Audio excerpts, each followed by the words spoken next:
প্রিয় HSC 2025 batch.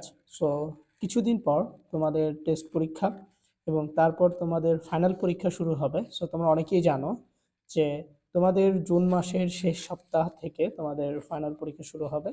So এই final পরীক্ষার প্রস্তুতির জন্য তোমাদের অনেকের প্রস্তুতি খুবই অগোছানো এবং অনেকের প্রস্তুতি অনেক ভালো রয়েছে।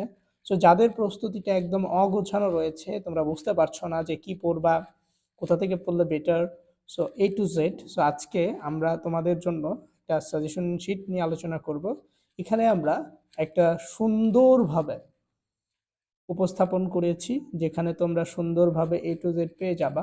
বাংলা প্রথম পত্রে তোমার কোন অংশগুলো পড়া উচিত, কোনগুলো পড়লে বেটার, সেগুলো। সো আমরা প্রথমেই তোমরা দেখতে পাচ্ছ যে বাংলা প্রথম পত্রের সৃজনশীল অংশ। সো এখানে আমরা প্রথমে একটা অংশ দিয়েছি, সেখানে লিখা শতভাগ কমন উপযোগী কনফার্ম 60টি সৃজনশীল 100% কমন। অর্থাৎ তুমি যদি এবার 25 ব্যাচের শিক্ষার্থী হয়ে থাকো, তাহলে তুমি এই 60টি টপিক প্রথমেই দেখে নেবে। কারণ এই 60টি টপিক থেকে তোমার জন্য তোমার পরীক্ষায় প্রশ্ন কমন আসতে পারে। সো আমি যদি তোমাদেরকে দেখাই যে আমরা এখানে সৃজনশীল এক হিসাবে রেখেছি অপরিচিতা। ধরো তুমি তোমার লাইফে কখনোই অপরিচিতা এই গল্পটি পড়নি এবং বুঝতেই পারছো না যে কিভাবে পড়লে বেটার হবে। আবার অনেকে জীবনেও দেখো নাই অপরিচিতা গল্পটি, বই খুলেও নাই। সো তারাও যাতে একটা ভালো প্রস্তুতি গ্রহণ করতে পারে, তারাও যাতে একটা সৃজনশীলে ভালো নম্বর ক্যারি করতে পারে, এই জন্য আমরা একটা সুন্দর সিস্টেম তোমাদেরকে শিখিয়ে দিচ্ছি এবং যেই সিস্টেমটা শুধুমাত্র তোমরা এই শীটটির মধ্যেই পাবে। সো খেয়াল করো, এখানে তোমরা দেখতে পাচ্ছ অপরিচিতা গল্পটির পাশে ব্রেকেটে কয়েকটি বিষয় লেখা রয়েছে।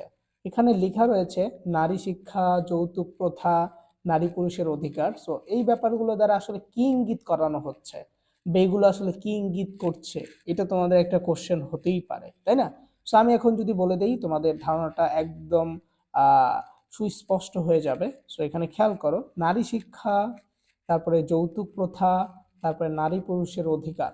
সো এই ব্যাপারটা দ্বারা কি বোঝানো হচ্ছে? ভাই ধরো তুমি অপরিচিতা গল্প জীবনেও পড়ো নাই, সো এই অপরিচিতা গল্প থেকে ধরো একটা তোমাদেরকে সৃজনশীল পরীক্ষায় দেওয়া হলো।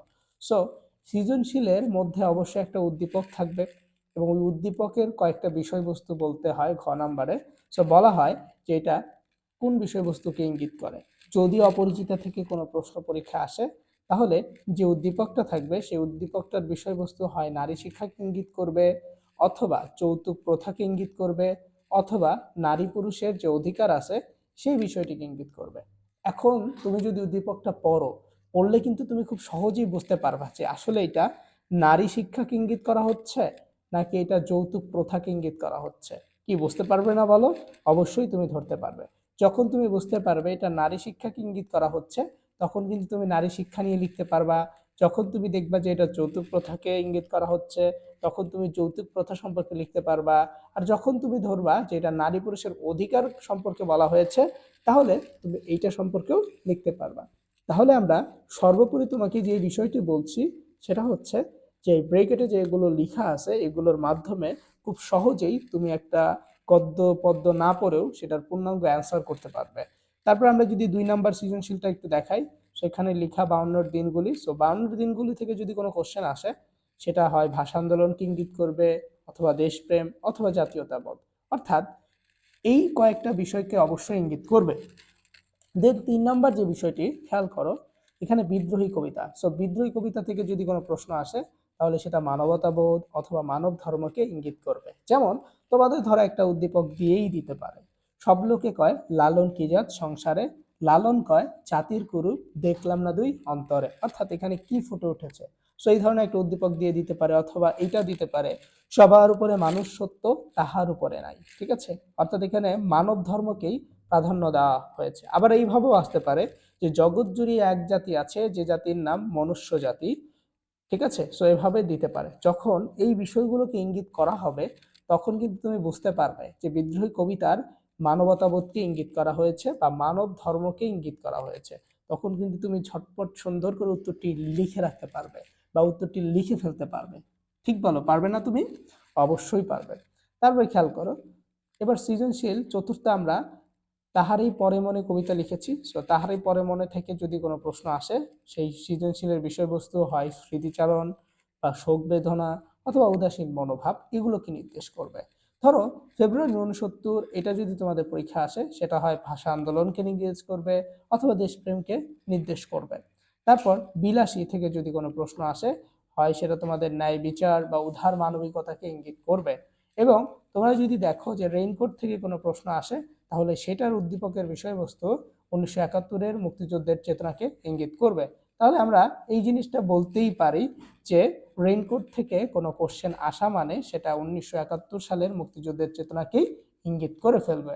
সো যেহেতু উপন্যাস এবং নাটক থেকে প্রতি বছরই প্রশ্ন আসে, এই জন্য আমরা এখানে আর এটা লিপিবদ্ধ করিনি, কারণ যেটা আসে সেটা দিয়ে তো আসলে লাভ নাই। দেন এই শীটটা তুমি পড়লে তোমার কতটুকু লাভ হবে এবং এই শীটটা তুমি কিভাবে পড়বে, এটা হচ্ছে আমাদের প্রথম প্রশ্ন।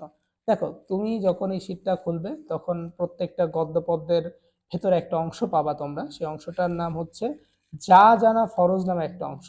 তো তোমরা কি করবা, প্রত্যেকটা গদ্য পদ্যের মধ্যে আমাদের যা জানা ফরজ নামে যে অংশটা আছে, সেই যা জানা ফরজ নামের অংশটুকু পড়ে ফেলবা। যখন তোমরা যা জানা ফরজ অংশটুকু পড়বা, তখন তোমার একটা গদ্য বা একটা পদ্যের প্রায় 90% কমপ্লিট হয়ে যাবে। দেখো এখানে প্রত্যেকটা গদ্যের চরিত্র আমরা সুন্দরভাবে বর্ণনা করে দিয়েছি। সো এখানে দেখতে পাচ্ছ লেখক, তারপরে দেখতে পাচ্ছ নায়ক, নায়িকা, অনুপমের মামা, দেন অনুপমের মা, শম্ভুনাথ সেন, হরিশ, বিনু দাদা। অর্থাৎ তুমি দেখবে যদি অপরিচিতা থেকে কোনো প্রশ্ন আসে এবং যদি মামার থেকে কোনো প্রশ্ন আসে, তাহলে অবশ্যই আমরা এখানে যে ব্যাপারগুলো ইঙ্গিত করে দিয়েছি, যেমন মামা হচ্ছেন অনুপমের বছর 6 বড়, মামা হচ্ছেন অর্থলোভী, যৌতুকলোভী, ছোট মনের মানুষ। তোমার পরীক্ষায় কোশ্চেনটা এভাবে আসতে পারে যে অপরিচিতা গল্পের ছোট মনের মানুষটা আসলে কে, অথবা এভাবে আসতে পারে যে কারো কাছে ঠকতে চান না কে, অথবা এভাবে আসতে পারে নিজেকে অতি চালাক মনে করেন কে, অথবা তোমাকে প্রশ্ন এভাবে করতে পারে যে অপরিচিতা গল্পে অতি নিজেকে অতি চালাক মনে করেন কে বা কোন চরিত্রটি, তখন আমরা বলবো যে এখানে মামাকে ইঙ্গিত করা হয়েছে। ধরো কল্যাণী থেকে তোমার প্রশ্ন আসতে পারে যে অপরিচিতা গল্পের নায়িকার নাম কি, আমরা বলবো কল্যাণী। আবার এভাবে কোশ্চেন আসতে পারে যে অপরিচিতার যখন বিয়ে হয়েছিল বা বিয়ের সময় ছিল তখন তার বয়স কত ছিল, বিয়ের সময় তার বয়স ছিল 15 বছর। ঠিক আছে। তারপরে আবার প্রশ্ন আসতে পারে যে অপরিচিতা গল্পে অনুপমের পিস্তত ভাইয়ের নাম কি, আমরা বলতে পারবো বিনু দাদা। আবার অপরিচিতা গল্পে আসর জমাইতে ওস্তাদকে, হরিশ। অপরিচিতা গল্পে 40 বছর বয়স কার, শম্ভুনাথ সেনের। আবার এটাও আসতে পারে যে শম্ভুনাথ সেনের পেশা কি, ডক্টর।